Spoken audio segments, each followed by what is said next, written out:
Yep. Andy. Hey, grand What's nouvelle. up, bro? Nous deux. Ouais, nice. Ouais, ça fait plaisir, ça fait plaisir. Non, ça nous fait plaisir nous-mêmes. Nous les accueillir like, sur la Product Show.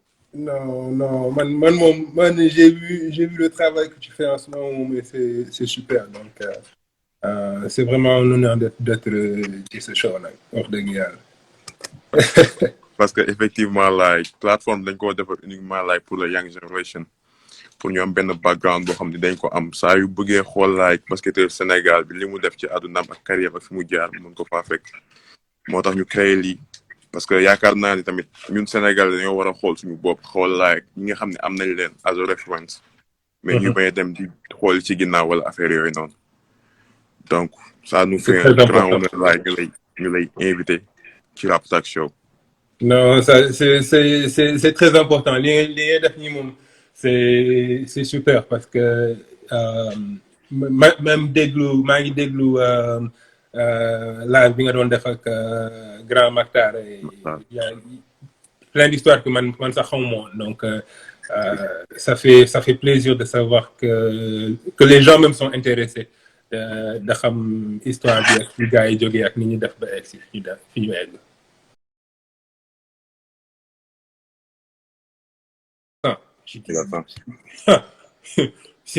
T'imagines, je ne voyais pas d'aller à l'école au Sénégal, avoir un diplôme, et d'aller aux États-Unis avoir un diplôme, c'est complètement différent. Donc, juste l'idée m'a mis dans le basket au complet. Là, c'est fait. C'était plus ce qu'on connaissait. J'allais à la GIA pour aller me faire des amis et consorts. Là, je prends le basket au sérieux et je sais pas. Je n'avais pas de date, je n'avais pas de, je dirais, expectation. Je m'attendais à rien. Je voulais juste apprendre ce sport et qu'il m'amène le plus loin possible. Ok? Je ne m'attendais pas à ce que les choses aillent aussi rapidement que c'est passé. Ok? Maintenant, Babacar, c'est pas, je dirais pas, je connais plein d'histoires de coachs et de gens autour qui, non, c'est jusqu'à aujourd'hui, à part mon père, si je ne peux pas appeler mon père, c'est la seule personne que je vais appeler. Ok? Belégui, on peut en parler. Moussoul, il m'a amené Bofima Nekatay. Et on nous wax affaire de qu'est-ce qu'il a fait pour moi. Non, il y a jamais eu d'affaire. C'est une relation différente. Mais il a cette relation avec toutes les personnes autour de lui pour la plupart du temps. Ou Belégui, je sais pas, sa motivation honnête, elle est tellement claire que non, il est clair, il te dit exactement, je veux t'aider, sa life, et il m'a formé à l'écouter, à voir ce qui se passait autour, voir ce qui tous les gens, j'apprends rapidement. Je suis une personne maintenant, je refuse d'arrêter. Je veux continuer à apprendre tous les jours. Donc, j'avais ça quand j'étais jeune, et ça s'est développé un peu de folie, mais bon, quand j'étais jeune, I was hungry, you know what I'm saying? Like, je voulais arriver à mes fins sans avoir. Il y a une chose que je n'ai jamais voulu, c'était de faire ce que quelqu'un d'autre veut que je fasse. Donc, Dieu me suivre les pas de mon père, plus que je l'adore. Je ne pensais pas que c'était ma voix à ce moment-là, tu vois. Et il fallait que je trouve un moyen pour moi de m'exprimer de ma manière. Et c'est là que j'ai trouvé le basket. Et c'est là qui m'a mis à l'intérieur. Amady presque wax nga lépp mais gars yi ñu ngi naan del wax olof mais gars foog nga xam ne Amady olof mooy loolu olof mooy loolu. Oui. wolof bi nag non bu baal leen français bi rek xam nga sama wolof moom. mais Amady xool dee ko jaxase bu ko ragal. dee wax olof di wax France di wax. non mën naa ko jaxase mën naa ko jaxase c'est que su histoire bi demee ni ma ko dama ko tàmm raconter en français et en anglais tellement que musuma kaa raconter en wolof moo tax.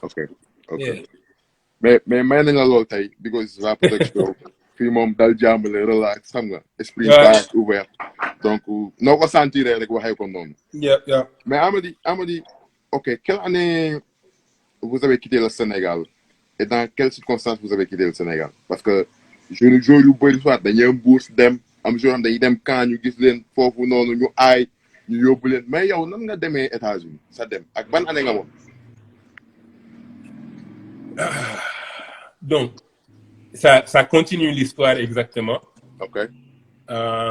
J'ai fait 1 année et demie avec Babacar. Ok. J'ai fait 1 année et demie avec Babacar et c'était 2003 et 2004. Ok. Ok. À la fin d'1 année et demie de basket sérieux, j'ai eu mon BFM et j'ai fait comment ça s'appelle?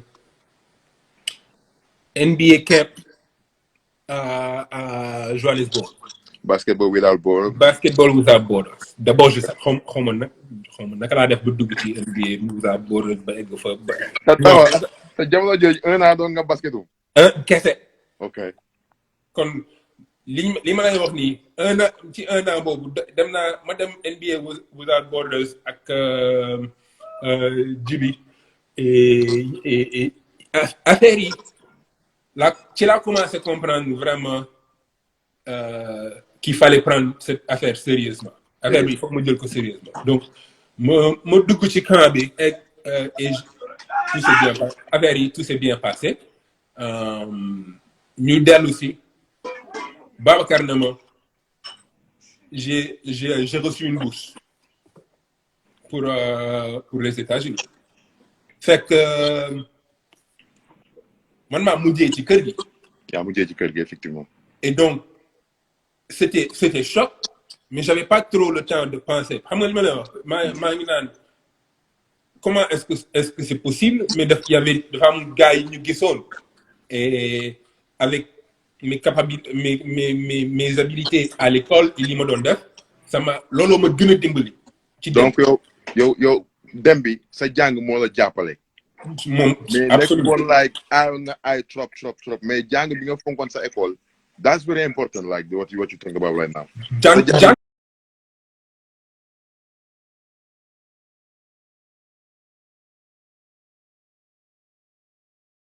Jàng bi kese jàng bi moo gënoon important li ci des et basket bi li ma ko jëlee sérieux c'était pour jàng xam nga li ma c'était pas opposé li ma bëggoon dugg ci basket yëpp je me disais que c'était déjà trop tard même pour dugg ay NBA.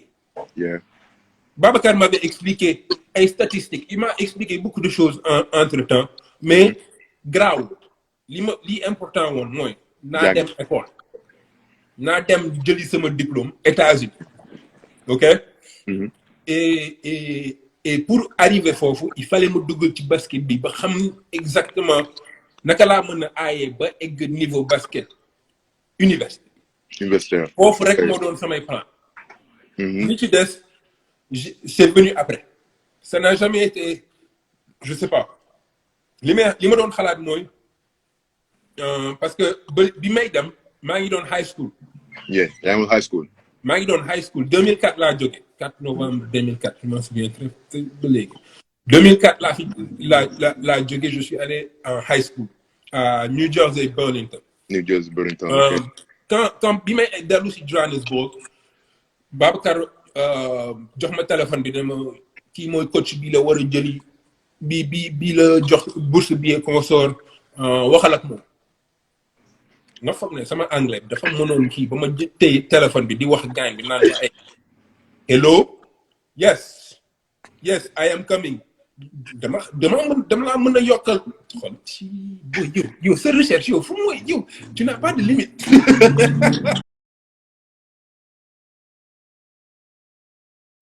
non téléphone bi nga yor quoi waxal defoo appel yaa ngi téléphone bi. Oh man. Et c'était exactement mieux. Maintenant, ok. Léegi affaire bi dafa gaaw encore je te dis maa ngi commencé basket il y a 1 an et demi, ok donc. Pour ma jël téléphone bi jógee Johannesburg je viens de voyager je crois pour la 2e fois de ma vie dem Johannesburg dellu si léegi nga dem il faut que ma dem États-Unis. Yeah.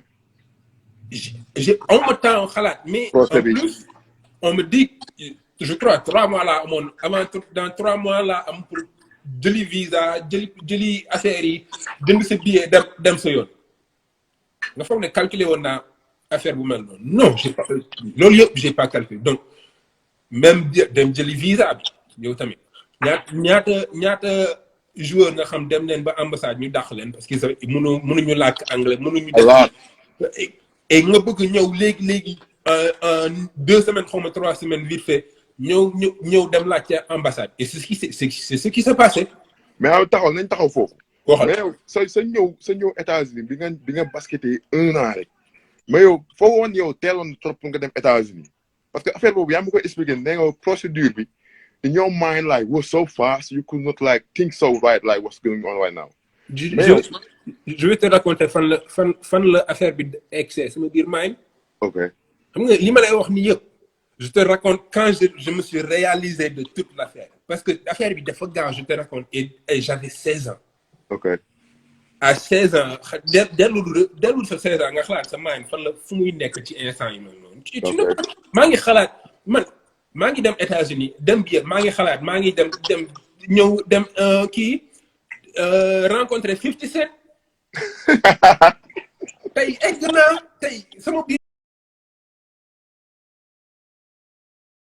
boobu yëpp nga ne je me disais que tey je vais arriver et je vais rencontrer 50 Cent à New York. Et c'était j'ai pas pensé à li naroon ex yëpp après. effectivement. c'est-à-dire que j'ai dem nañ jëli visa bi defar naa samay bagages sama grande sœur s'est mariée le jour avant mon départ yooyu yëpp j'ai pas eu le temps de calculer donc ay defar say bagages di war a calculer mariage yooyu yëpp ça s'est passé vite fait. Je te raconte déjà di may dem benn mallette laa yor. mallette bi ndeysaan. benn mallette laa jëlee Sénégal. ok mallette ancien modèle yooyu et j'étais tellement sama mère moo ma ñëwal sama njëriñ pour ma jóge Sénégal ok. C'était une chemise bleue mooy chemise espèce que j'ai costume yooyu nice ak benn pantalon de travail xaw ma je me souviens même plus. non bi nga nekkee boobu nga doon sañse bi nga nekkee boobu moom ay yére yu nice laa may doon. mais en business yow tamit.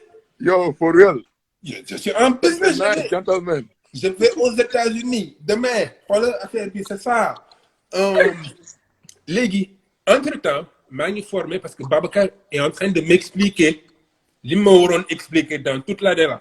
ok dans les 3 mois mu ma koy petit à petit mu ñuy former mu ñuy déployer affaire on s'entraîne toujours on fait des choses pour se préparer et comme ça parce que man rek maay dem gars yi ils vont rester mais il faut continuer cette affaire donc mais maa ngi enregistré sans savoir que maa ngi enregistré li ma gars yi di wax yëpp maa ngi parce que je suis très bien et mën naa dégg li gars yi di wax j'écoute très bien waaye je peut-être que du ma réagir immédiatement donc bi may après le mariage ñuy dem famille bi egg si aéroport je vais pas raconter l'histoire de l'aéroport et consorts parce que gars yi tout le monde te donne des lettres ñëpp tous tes amis jox la lettre et consorts yóbbaaleel c'est bien pour toi je te dis que ba bi may egg si aéroport xalaatuma ne attends kañ laa fi dellu si question yi dama dem ba dugg parce que dama egg si gars yi dugal ma sécurité vite fait demal xaw ma lan ak lan paa bi ne ma en plus dama ragaloon paa bi temps yooyu paa bi ne ma tu ne te retournes pas quand tu dis au revoir tu marches et tu vois de ce tout droit xaw ma lan tu ne pas man na ok comme man je suis un homme aujourd'hui je vais pas me retourner fekk maa ngi bëgg a jooy mais il faut faire li paa bi wax parce que ñeme ma tourner ma doo jooy il faut continuer le tour là donc je suis parti ma dugg ba ci biir toog rek commencé ubbi lettres yi ma gars yi jox et il y avait plusieurs conseils à l'intérieur. Okay. Mais c'était plus des lettres d'adieu par tous mes amis. Ok. Parce que tout le monde avait compris. À part qui n'est que ci biir affaire. Mais yow moom comprendre.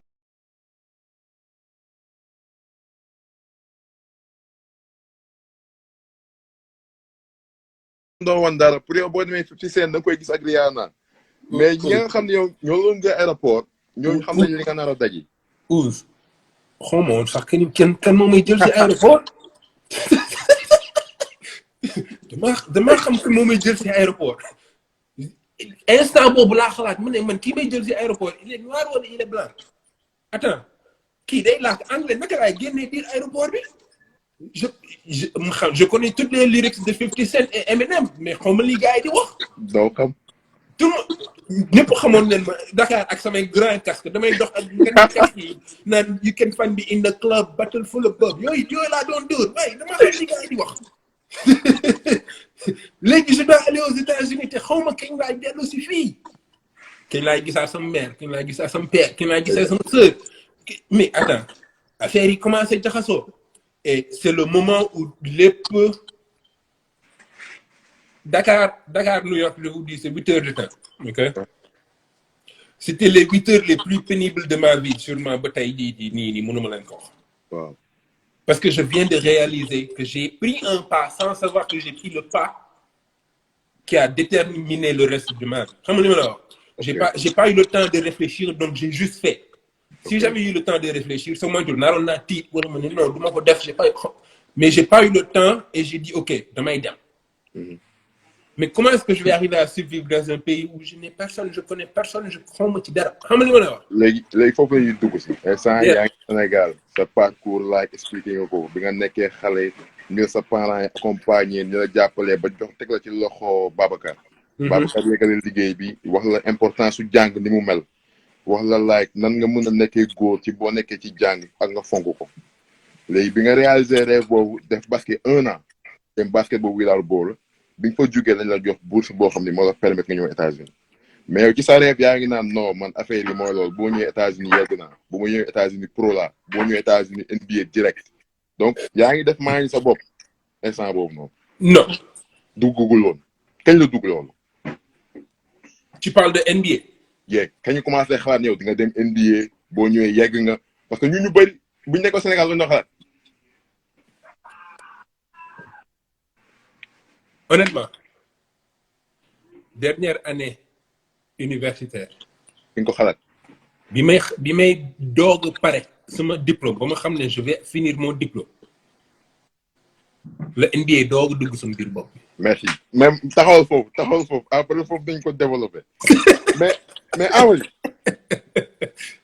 Amady jël nga vol delta bi yegg si nga xamoo ko lay jël xamoo fooy taxaw mais yow sa adaptation like high school sa adaptation États-Unis culture bi lekk bi làkk bi yow nan la demee yow en premier entraînement bi. ok une des choses que mon père m'a toujours dit c'est en wolof li ma sam papa di wax tout le temps mooy et je dirais pas tout le temps mooy balaa may dem la ma ko wax xaw ma da ko bindoon ci lettre xaw ma daf ma jur non c'était le jour du mariage de ma sœur la ma ko wax sax mooy jour balaa may départ lu mu dugal si nekk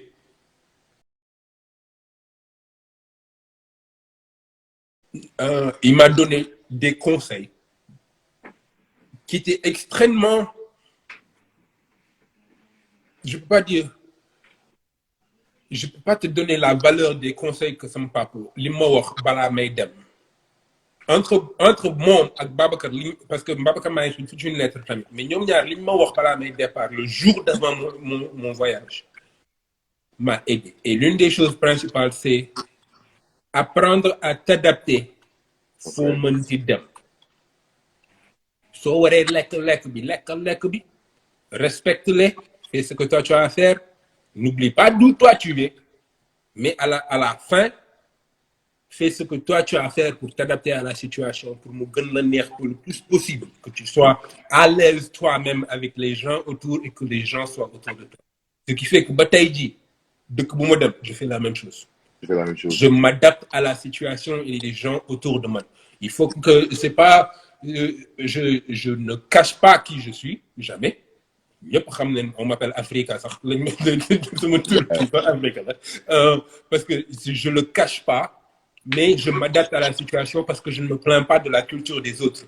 À part peut-être une de que yoo xamante ne moom mooy loolu j'ai essayé waaye metti na trop. doxul tey dox. Oui, je t'assure, mais c'est une chose qui m'a vraiment aidé dans la transition entre fi ma jógee ak États-Unis bi. C'était l'adaptation immédiate. Immédiatement, donc c'était même sama anglais, j'ai appris l'anglais en 3 mois. En 3 mois. En 3 mois, c'est la première chose que j'ai réalisée. C'était 2 choses. Un,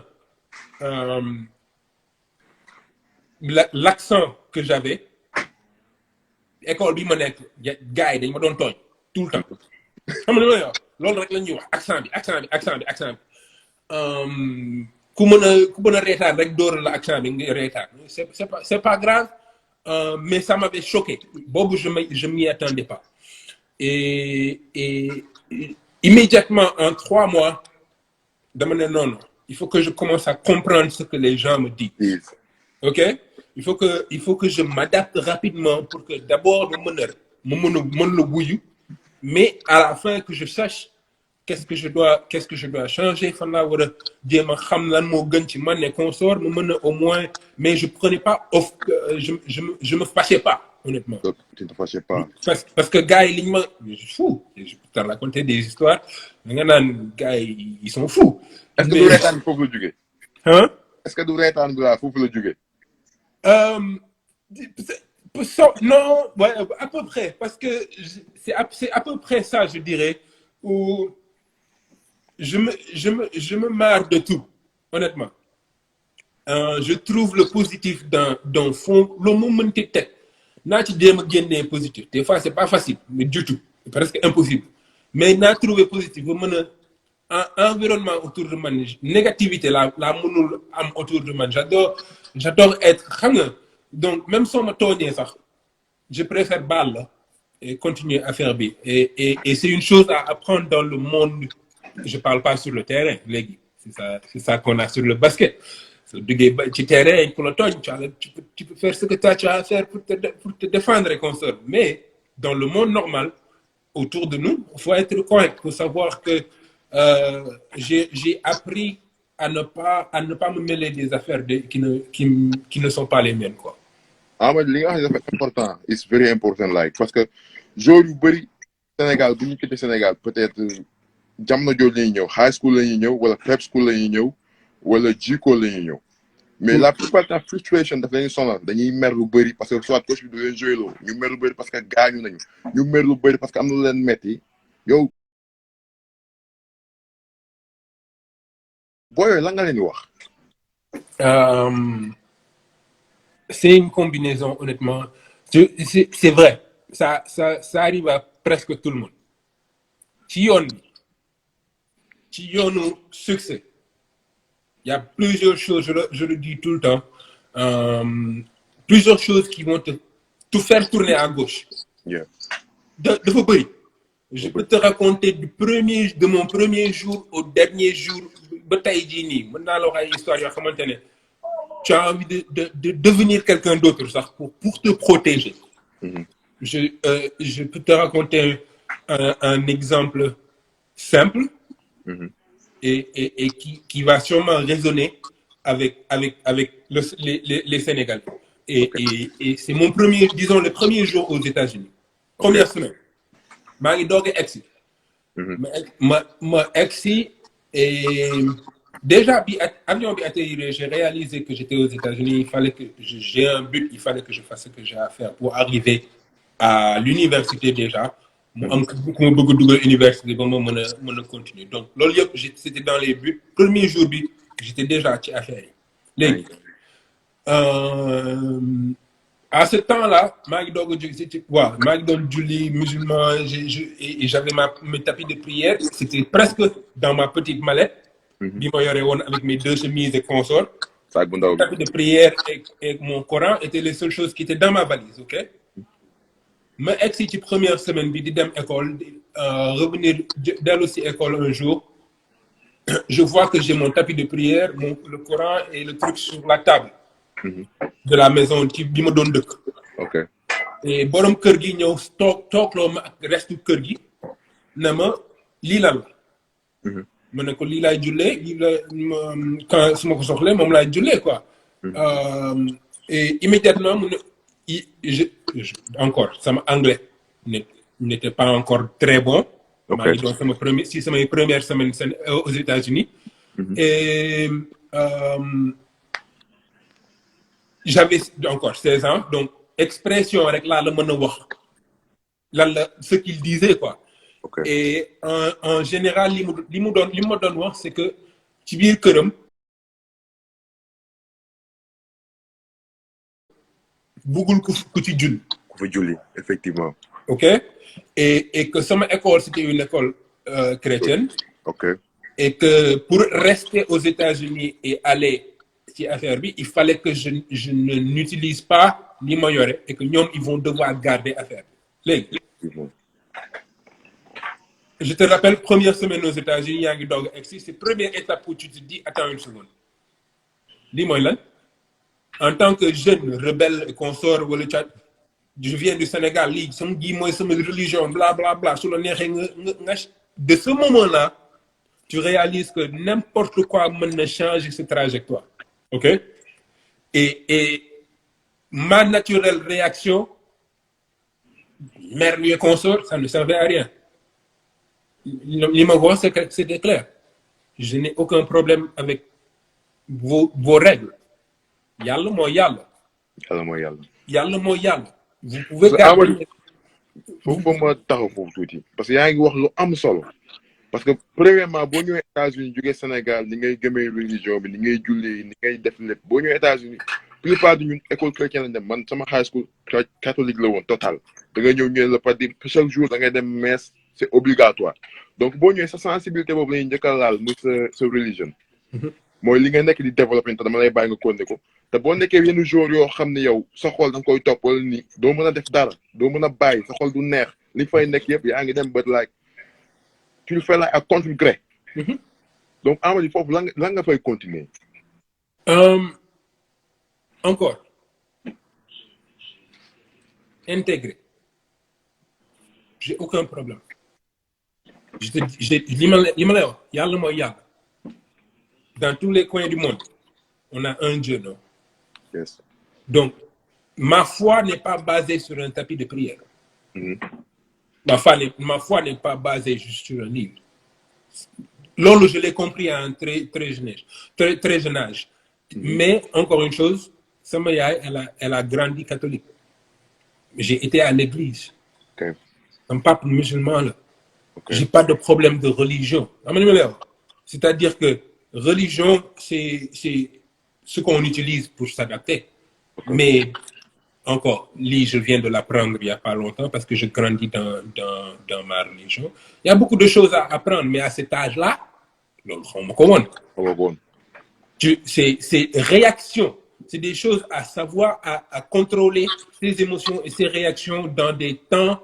Yoo xamante ne loolu mënoon naa ko tourner complètement ah non bu sama religion lii la xawma lan ak après moi je perds et je retourne au Sénégal il y a pas de Amady Ndiaye. Casse départ. et loolu je peux te raconter ça j'ai des anecdotes presque je te dirais même chaque semaine comme ça ne m'arrête pas. ok ce n'est pas je n'utilise pas des excuses. parce que su ma ko defee man maa ko def sama bopp. mon but c'est mon but. et li ma war a def pour exister sama but naa ko def. y a personne ni rien d'autre qui a le droit d'entrer man maak sama yoon fu ma jëm. parce que xam naa ne je veux arriver à ce moment-là où j'allais aller à l'université donc du ma bàyyi koo xamante ne xamuma et c'est pas de quoi je suis jéem a yàq sama yoon xam nga li ma lay wax. Et mon éducation ne me le permettait pas non plus. Mes parents ont fait un travail extraordinaire. Et je vous dis, j'ai dû écrire une lettre à mon père. Mon père, il y a beaucoup de choses que je n'ai pas compris, mais tu m'as beaucoup aidé à survivre aux États-Unis et dans le monde entier. Et je vais m'adapter et je vais vivre tranquillement. N'importe où dans le monde, je n'ai pas de problème. Parce que, à cause de la manière à laquelle j'ai été éduqué. Et on m'a appris à s'adapter et à vivre une vie simple, claire, et croire en Dieu. C'est aussi simple que ça.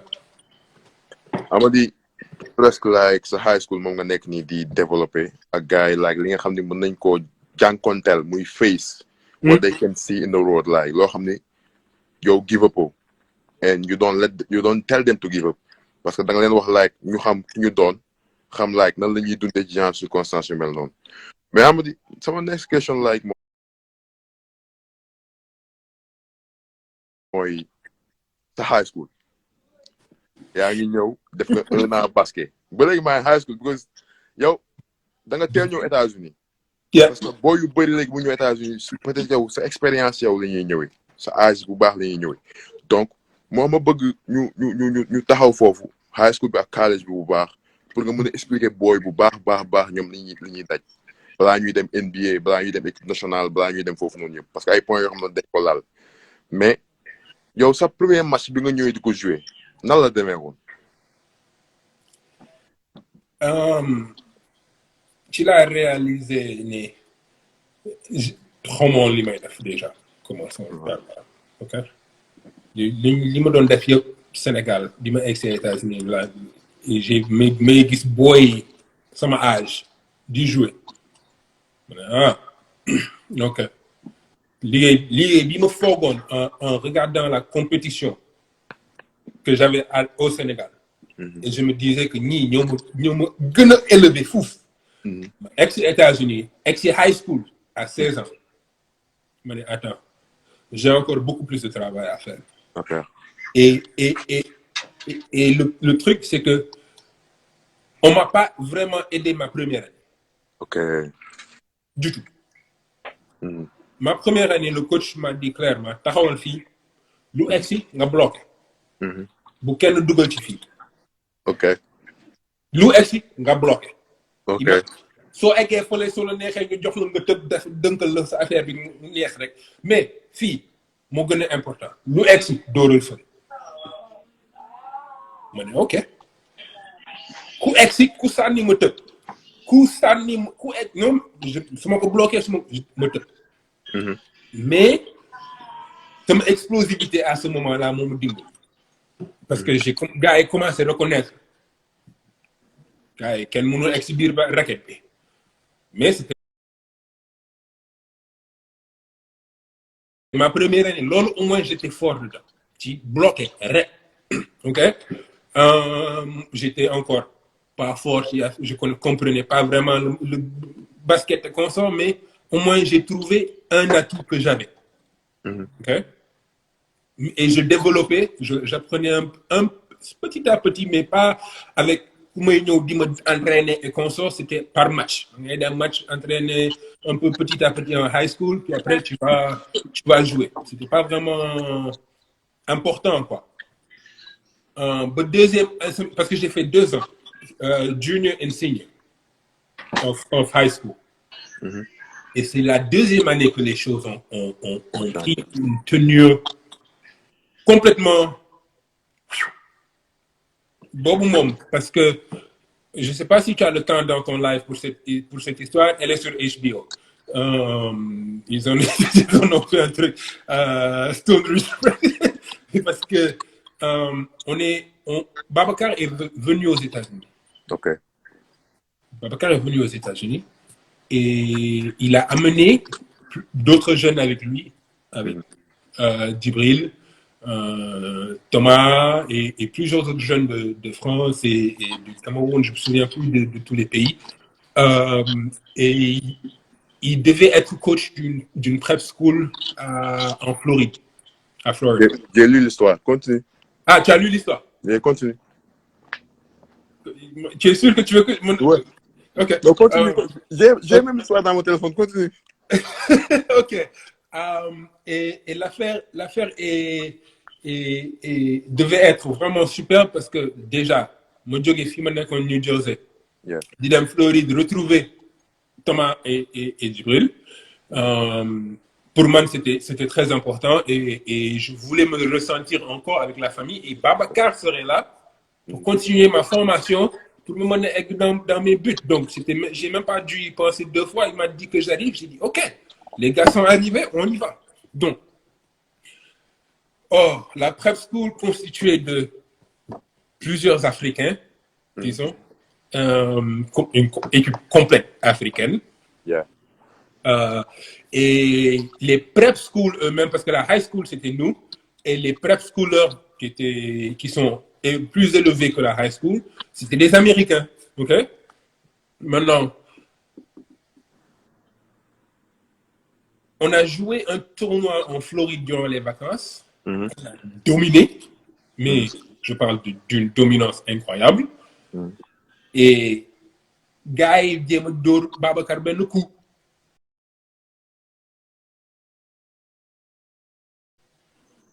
Et jéem ko génnee affaire bi comme ça ñoom ñu mën ñu contrôler ñun comme on entend partout les histoires qui se passent xam nga ñoo amal li nga wax dafa am solo de parce que lii peut-être kenn mësul taxaw di ko expliquer you the first one who like saying this gars yi dégg leen ama di wax xoolal man c'est-à-dire je du ma wax sama wax bëriwul de mais je may raconter je raconte histoire pure donc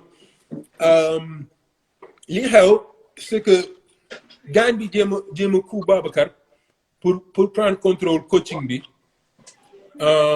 pour que école yi mën a ñëw def seen contribution ci biir école bi parce que ñoom ñooy jox recrutement et consort xam nga comment le business il y a un business côté de lobby bi basket que personne on n'en parle pas beaucoup mais il existe, ok? Et ce qui se passait c'est que bon dans le coup, Babacar devait aller s'occuper de ses papiers pour pouvoir revenir. Voilà petit. Babacar devait aller reprendre ses papiers pour mener équipe B, nek coach et consort. Et puis nous on s'est retrouvés dans les griffes du loup, ok? Kanbi, d'abord les choses ont commencé à aller vraiment mal. Je ne peux pas raconter l'histoire en détail elle-même, parce que nous, on peut te raconter différents détails de cette histoire qui sont absolument... C'est incroyable qu'on ait survécu cette affaire. Mais parce que les gens sont solo. Comme le solo, parce que Babacar a une vision à la monde pour rien. Pour d'ailleurs les Africains, vous avez une prep school, vous savez, they're going to kill like in the state. Mais Babacar a une vision, vous commencez à taxaw ak yeen. Américains yi dañoo tourner léegi di jéem a xeex Babacar pour like loolu bañ a am. te loolu bu nekkoon lu am lu rëy la pour yéen lu rëy la pour Afrique lu rëy la pour Sénégal. That's why it's something important. C'était ça. Et gars yi bëgguñu woon li ñu def ci tournoi yi ñu joué ci vacances yi. C'était incroyable pour boy yi suñu âge. On était très grands déjà. Instant yooyu maa ngi woon presque sama taille bi mais sawaay bi on avait l'athléticisme on était je crois 5 ou 6 de la même taille gars yi on était dominants et c'était sûr que collège yi vont vouloir cette affaire de ces jeunes qui sont là quoi mais Babacar n'est pas dans affaire de business. Moom il veut développer le xam nga li ma lay wax il est pas dans affaire de xaalis je veux de l'argent pour si non il veut développer honnêtement pour li mu ñu defal on peut pas le repayer xam nga li ma lay wax donc loolu il faut le savoir d'avance léegi il devait nous protéger de cette affaire. Parce que loolu foog nga taxaw ci parce que africain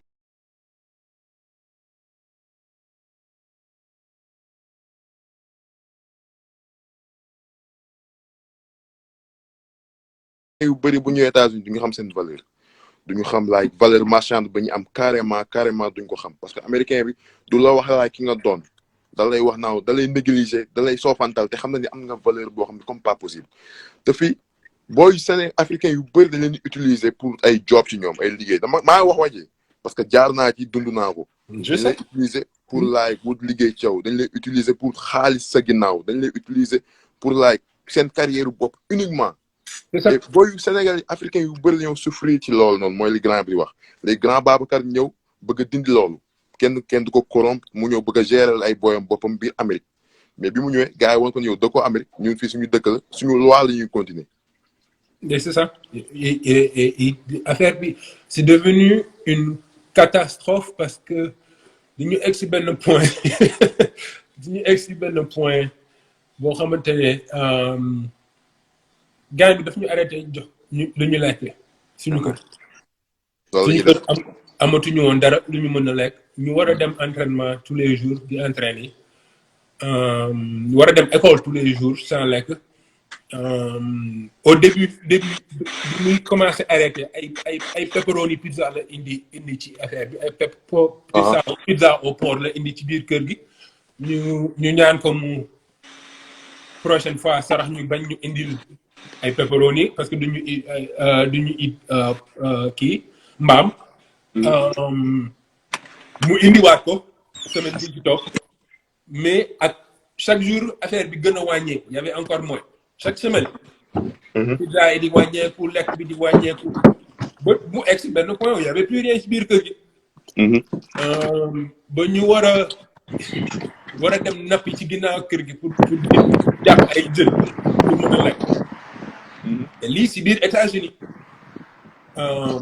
et tension bi commencé grave léegi tension bi entre ñun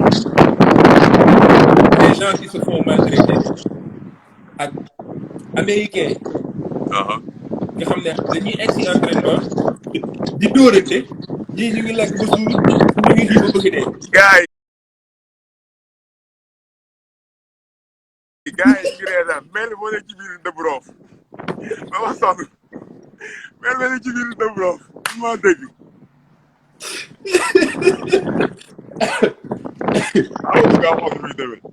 non affaire c'est grave mais ba léegi on trouvait moyen Djibril mag Djibril moomu mag mais on avait un peu plus d'expérience que ñi doog a egsi. Thomas venait juste d'arriver cette année-là et donc il fallait qu'on trouve des moyens xam nga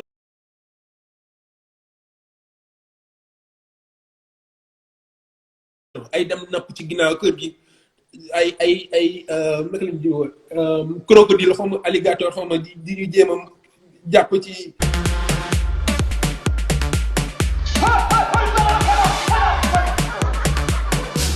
affaire yëpp on l'a vécu mais en tant que jeune 16-17 ans on vient d'arriver aux États-Unis on n'a rien on n'a pas d'argent on n'a pas mais on essaie de trouver des moyens de survivre pour xam nga le but est toujours il faut qu'on arrive à l'université léegi affaire yi jaxasoo neen école bi il nous aime pas wala il nous maltraite affaire yi man bi may wax je me souviens de la conversation au téléphone ak Babacar parce que dañu dem ba xeex ak gars yi mu am benn coach bu ñu ne un jour on n'a pas mangé pendant xaw ma ñaata jours yooyu ñu egg benn entraînement le soir mun nañu ouais si vous nous entraînez pas dur plus dur je ne vous achèterai pas de McDonald's après l'entraînement loolu moo doon suñu récompense McDonald's. foofu laa explosé. li nga xam dafa gaaw te boo yu bëri fi ñu koy dundee mooy AAU xam-xam joué nga AAU aux États-Unis wala joué aux États-Unis mais sa AAU expérience nan la demee parce que ñu bëri ñi ma fi invité soit laaju ma leen seen AAU expérience parce que peut-être amuñu ko mais yow da nga am AAU expérience. J'ai eu l'expérience AAU de l'année boobu en fait. J'ai fait AAU l'année d'avant mooy bi may doog a egsi mais c'était ci mooy entre ma junior et senior year. Ok. ci laa def AAU j'ai fait avec l'équipe de Babacar. Dominance complète. Mais c'est aussi une expérience. Et AAU est différent. Tu dois jouer tous les matchs en une journée. Tu vas nekk foofu di comment on a fait de jouer 3-4 matchs par jour? Lolo, à cet âge-là, tu n'y penses pas. Les comment me jouer 2 matchs, mais bon, c'est des choses que tu dois avoir l'expérience. Maintenant, déjà, on a la capacité de le faire. Tu vois l'atmosphère. Tous les joueurs sont là. Et tout le monde est en train de jouer. Et c'est à toi de faire l'affaire. Je vais expliquer gars tout AU. AU, moi, pèlerinage au basketball, bien high school. Bon, high school, moi, c'est pèlerinage. Parce que, like, basket peut-être, on jouer sa région, qu'est-ce que tu as on jouer, like, sa championnat, qu'est-ce que tu as high school. Mais, chaque année, il y a une équipe bonne. Été bonne, il y a une équipe. Bonne équipe. Dañuy dajale di jouer mën nga jouer 4 matchs ci jour bi mën nga jouer like peut-être ay 3 matchs ci jour bi mais nak bo jouer opportunité mooy da nga am ay coach yoo xam dañuy toog di la seetaan am scout yoo xam dañuy toog di la seetaan am ñuy bind di toog di la seetaan di xool yow ban genre jour la bu dee xamuñu la woon like sa région AU day tax ñu xam la AU day tax nga may offre AU day tax yéen ngeen sponsoring Adidas ci lay ñëwee Nike ci lay ñëwee xaalis bi ci lay duggee c'est ça donc développer foofu. C'est bien ça. Et sur une team AAU, c'était on peut même l'appeler team giving back. Où on a dit, ok, on est arrivé. Et gars, c'était incroyable. Tu as le temps de montrer tes talents devant tout le monde. Tu le scout, il commence le recrutement, et tu commences à recevoir les lettres petit à petit. Et tu commences un peu à avoir la confiance en toi, de savoir que, ok, affaire de mourir d'or, j'ai un peu plus de travail à faire dans ci, dans ça, mais bon, les gens ont intérêt. Mais tu aussi, moi, ce qui m'a aidé dans AAU, c'est de voir le niveau des gens autour de moi. Effectivement. Ils sont autour de moi. Je garde un œil pour voir, ok, lui là, on relie, lui là, on relie. Qui m'a fait le je n'ai pas, il faut que je me dise. Affaire humaine, non, j'ai toujours à l'œil. Donc, sa tête, mais man, j'avais ça dans mon équipe. Ok? J'avais ça au sein de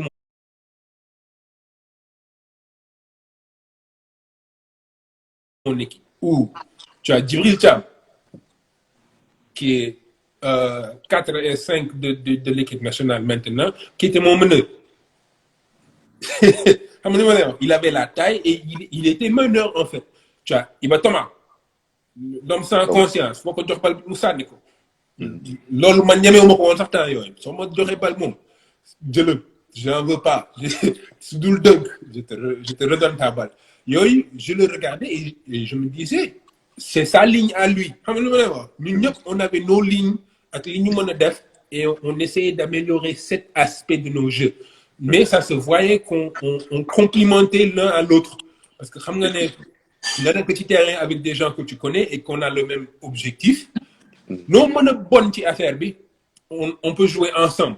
Du matin au soir, on va trouver moyen et on avait cette camaraderie depuis Dakar. Donc, Lolo, c'est une chose à nommer qui nous a vraiment aidé, qui recrutait parce que les gens, on avait beau avoir l'air d'être athlétique et consort, mais on avait une cohésion de jeu et on apprenait quand même. On écoutait notre coach. On avait le respect de notre coach qui nous a amené Buffy. Donc, tu as ça, quoi. Mais aussi, on n'était pas des fous.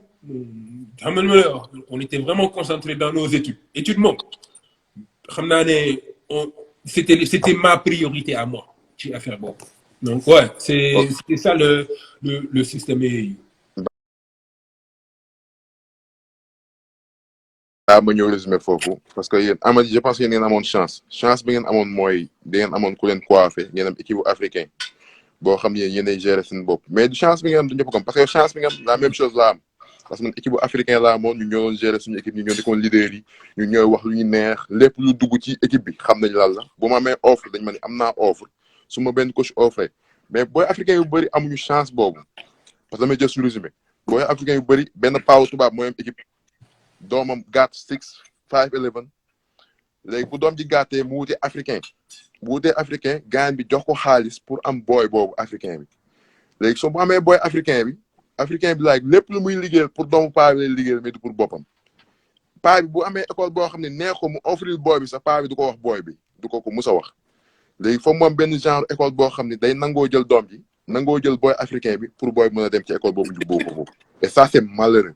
C'est malheureux pour les jeunes. xam nga li ma neex ci li ngay def nii c'est-à-dire que tu continues l'histoire balaa ma fay egg sax. Effectivement. Parce que li nga wax nii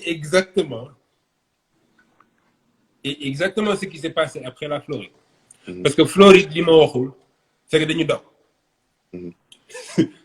Maak Djibril dañu ne gars yi à la fin de on a parlé avec Babacar histoire bi c'est presque pas raconté mais je vais la raconter aujourd'hui, ok?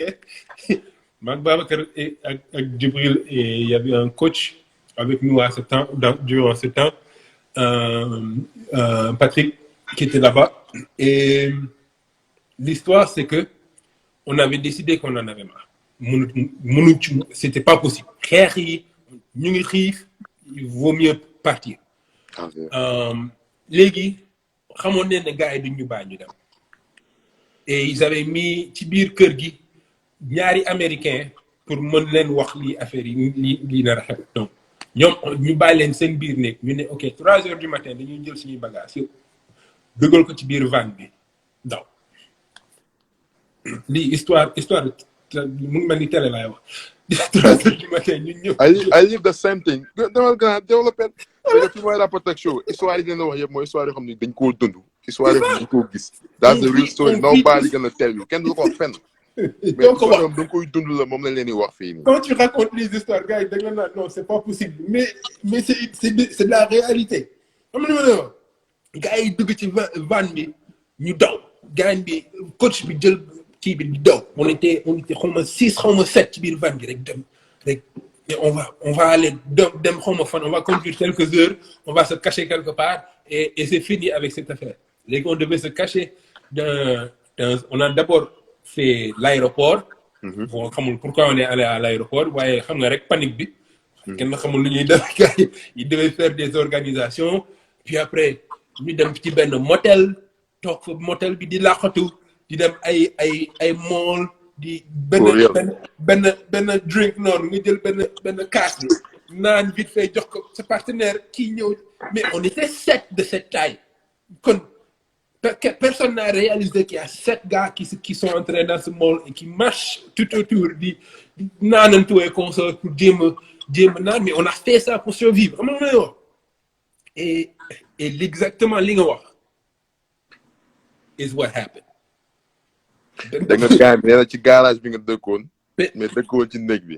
mën na la xoolal benn pas li ñuy daw yëpp d'abord ils avaient la police qui nous recherchait il y a plein de choses qui nous recherchaient et qu'on sort mënuñu fexe ba gis ñu mais pour nous sortir de l'auberge ce qui m'a sauvé la vie ce qui nous a tous sauvé la vie aujourd'hui il y avait un benn pas comme tu as dit ku am doom ku bëgg jouer basket waaye booy bi mënul basket ok xawma nu mu fexee ba egsi ci contact avec Babacar wax ko situation bi ñu nekk paa bi ne li mu bëgg mooy doomam dugg Division 1 basketball kese mu jënd école il nous a tous envoyé des billets ñu toog foofu pendant je crois 1 mois pour mën a defar papier école bi mais le problème bi c'était que comme on vient de quitter déjà une école qui avait commencé c'est-à-dire que les programmes des trucs ont déjà été faits en Californie et il y avait même pas je crois même pas qu'il y avait pas encore de prep school en Californie ok ñu créé suñu boss ba pare on pouvait pas avoir de match en Californie donc tous les week-ends on devait aller jouer les matchs en East Coast. Donc, dañuy dem école durant la semaine, entraîner consort, week-end bi ñu dem East Coast, jouer suñu match, dalu si et il s'est chargé de tout. Tout. Ba nga xam ne à la fin de cette année-là, ñun ñëpp ñi fa nekkoon, on est allé en D1. Et ça a été un processus. J'ai un peu coupé l'histoire, mais c'est comme affaire yi nekk. léegi xam naa foofu la ñuy dugg sur le recruiting process ak White Road ga foofu la ñuy dugg instant yi tëj nañu high school bi mais léegi foofu la ñu ñëw. egg si White Rutgers. White Road ga ak sa recruiting process nu mu demee woon yan école ñoo la offre woon la moo nga choisir Road ga ak loolu noonu. Ok. Mais je vais parler des tops. Mes tops étaient... il y avait... Comment il s'appelle? Il y a eu... D'abord, Rutgers était le dernier de ma liste. Ok. Wow. L'un commence faufu. Rutgers, moi, ils sont venus me voir bi may doog a egg si États-Unis. Mes premiers mois, moi, làkkuma woon anglais sax. Et je me souviens de la conversation. Et après 3 mois plus tard, ñu ñëw di ma làkkal même chose yi. Di ma wax ay affaire de campus et consort rek ma ne leen léegi ñu yéen seen campus lan man lu ma mën a je veux savoir yow loo ma mën a lan nga ma mën a jox pour egg si affaire bi ça les avait choqués. En 3 mois dama dem comprendre ma j'ai compris. Donc de là, c'était là que Rutgers avait commencé. Donc, c'était dès le début. Il m'a donc ex États-Unis.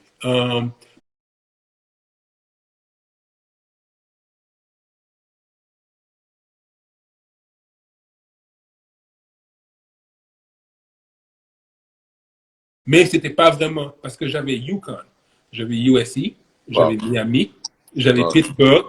Je crois que ces 4-là, et ouais, Miami, Pittsburgh, UConn et USC, nous donnent mes préférés. OK? Après, Rutgers. Et je vais te donner explication pourquoi. Comment j'ai éliminé petit à petit. Toutes ces équipes, ils produisent de vrais joueurs. xaaral ma expliquer gars yi like recruiting ni muy demee. Recruiting like da ngay jouer boo jouer sa high school process boo ñëwee comme AU yooyu fa nga amee offre ACC lay commencé ak di wàcc ba Big East wàcc ba bi ci suuf a suuf moo la D1 ay catégorie la ay section la fi gën a graaw ñi nga xam ñooy defal joueur NBA ñi nga xam ñooy defal joueur yi ci jamono ji Amady doon jouer instant yooyu noonu. Big East, yep. Yeah, Fatou, Big East, that's what I'm talking about. Yeah, c'était bien ça. C'était bien ça. Légui, biñ may recruter, je savais exactement, il fallait que d'abord je fasse la recherche ci école yi. OK. Xam lan lañu mën, ban niveau lañu nekk. Est-ce qu'ils sont télévisés? Est-ce que xam nga affaire yu mel noonu mais li ma gënoon important. Sa décision tu étais indépendant wala Babacar tam la doon jàppale la jox ay conseils wala yow yaa jël sa décision bopp. Non ci décision bi honnêtement bëgguma woon sax dimbali il m'a dit lii moo am fii lii moo am fii lii moo am fii. Quand j'ai eu les problèmes de jéem a xam. Je sais pas trop board bi fu ma sama demee fii qu'est-ce que tu penses qu'il va se passer? Il va te dire OK ñii ils ont une histoire de big man lii xam nga les Africains qui viennent ici sont moytul ils vont pas beaucoup jouer lii yooyu yëpp c'est important à savoir balaa ngay dem ci benn école. OK? C'était important à savoir que yenn école yi su ma fa demee il fallait que je redshirt. Il fallait que ma toog bañ a jouer pendant toute une année balaa may commencer parce que encore on parle de ma 3e année de basket. Xam nga li ma la wax. Ça fait 3 ans que je joue au basket. maa ngi nii di jéem a dugg université léegi donc affaire bi c'est différent xam nga. Yo wait we got 1 hour already xam nga coupé parce que Instagram 1 hour da koy dagg. ma ñu développé foofu noonu. All right, cool. All right.